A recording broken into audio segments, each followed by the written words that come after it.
All right, welcome to MTG Friends. My name's Ryan, I'm Josh. and today we're going to talk about Landfall. Ryan, you cheeky barracoot. Why Landfall? It's so old. Oh, because it's coming out in one of the next sets, Zendikar Rising.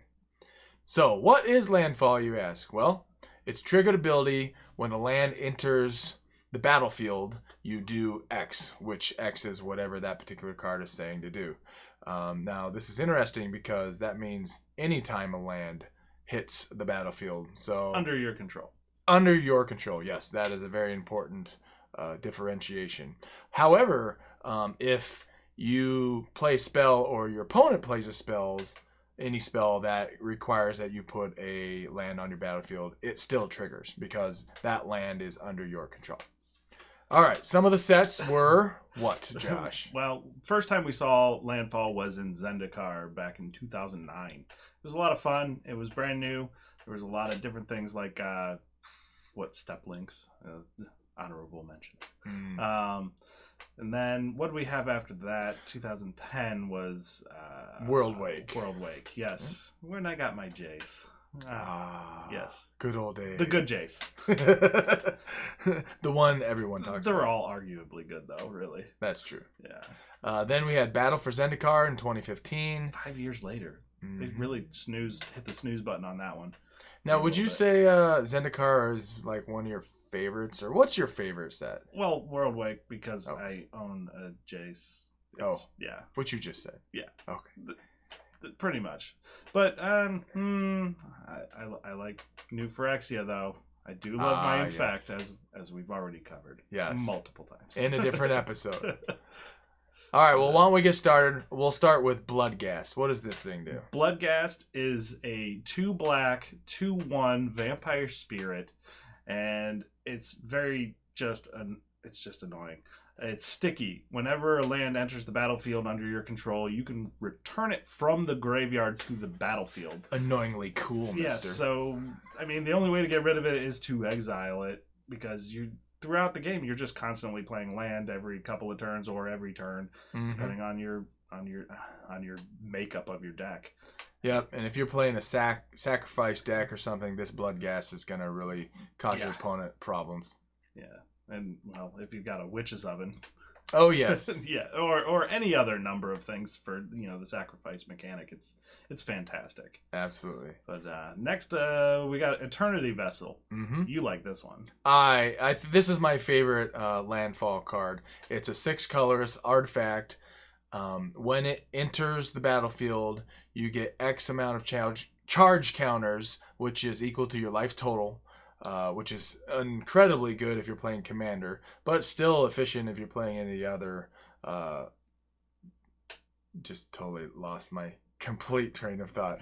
Any of the other, I want to say metas, but any of the other formats. Ha ha! There formats. You go. Woo! Oh my goodness. Yeah.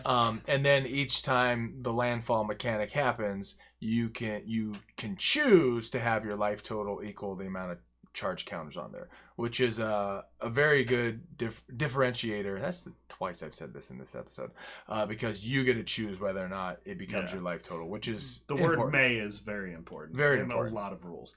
Yes. But this is awesome, though. I mean, if you're running a proliferate deck or a life gain deck, well, yeah, if you're gaining lots of life and then you can spend a lot of it on certain things like your vampire deck, we should link that as well, your vampire commander. You can proliferate to add more counters to this and then constantly be at a higher and higher and higher life total and spend it on certain abilities. It's pretty awesome. And it also makes you really hard to kill if you can protect that artifact from destruction of some sort. Indeed. All right, next up is Lotus Cobra.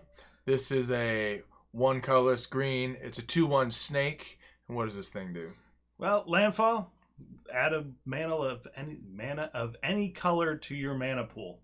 It's awesome because it's low cost, it's early ramp, And if they don't have a creature out, you can just start smacking them for 2, which is not too terrible. Mm-hmm.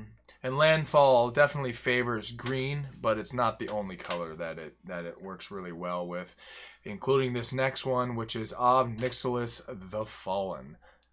It's 3 colorless, 2 black, 3/3 legendary demon. Yeah, and this one's it makes a great commander. It really does, because on landfall, target player loses 3 life, and Ob gains 3 +1/+1 counters. Mm-hmm. So it makes him hard, and you can really rack up commander damage real quick if you've got him out early. Yeah, and for 5 mana, this thing is really overclocked, if you ask me. Just a little bit. A little bit. Then a smidge. And then next, we've got my personal favorite, which is the Hedron Crab. It's 1 blue. It's a 0/2 crab. It sounds boring, but it is. Landfall, yeah, on Landfall, when you trigger that, target player dumps the top 3 cards of their library into the graveyard. Now, target player's key, because you can choose your opponent and just straight mill them, or you could choose yourself if you're working with some graveyard mechanics like Threshold or Delirium and get there a lot faster. Mm-hmm. But early on, for 1 mana, if left unchecked, you can just mill half of a player's deck before they even have an answer for it.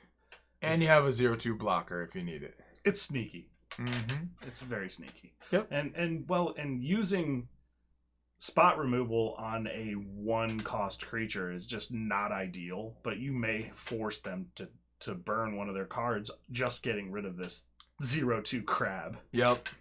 And then you can drop something even heavier on them, like Avenger of Zendikar, which is a 5 colorless green 5/5 elemental. This thing does all sorts of craziness. Enters the battlefield, where it will create a number, however many lands you have, it will create 0/1 green plant creatures. And then whenever you play another land for the landfall mechanic, it'll put a +1/+1 on each plant creature you control. So this thing is just fantastic. Mind you, it is, a 7-drop, but it's a little spendy, but yes. It's fun. It's fun when you get to do this. Yes. This is a fun card. It just makes people angry, because now you've got your 0/1s, and let's say that you had 7 lands out at minimum. Mm-hmm. You now have 7 creatures. Next turn you drop a land. Maybe you do some ramp and you drop a second land that turn. After you put this out, you've got a 2/3 army, and it just keeps building from there. And that's assuming you don't have any other plant creatures, right? Mm-hmm. Which you might. It gets silly. Yes, it does. And then topping our list is Rampaging Ballasts. It's a 4 colors, green, 6/6 beast with trample. And then you hit the landfall mechanic, which is create a 4/4 beast token. Each and every time. This thing. Yeah, Avenger of Zendikar and this Rampaging Ballasts, these two really can start getting things going where you'll be crying for a board wipe for sure. Yeah. Well, and I mean, that's kind of the end of our list. It's a little bit of a shorter list. Mm-hmm. And one thing that all of our cards on this list kind of have in common is they're really just hard to get rid of, and they force the player to do some removal of some kind to deal with these outlandish abilities. And yes, they're just a lot of fun. Yep. And we have a few more that are honorable mentions. There's Step Links, Oran Reef Hydra, Omnath, Locus of Rage, and Undergrowth Champion. All 4 of those are also really good cards. We've put them up here on the board to see what they are. Mm-hmm. Yep. There you go. There you go. They're here. Yes. But that's the end of our list, and that's all we got for you today. But make sure to subscribe if you want to be a friend of the gathering. Also, throw us a like. Absolutely. And we'll keep putting up other videos. Tell us in the comments what you want to see from us. Is there a mechanic you want us to cover? Maybe point out and highlight some cards that you would like to see? Yes, indeed. Give us some feedback.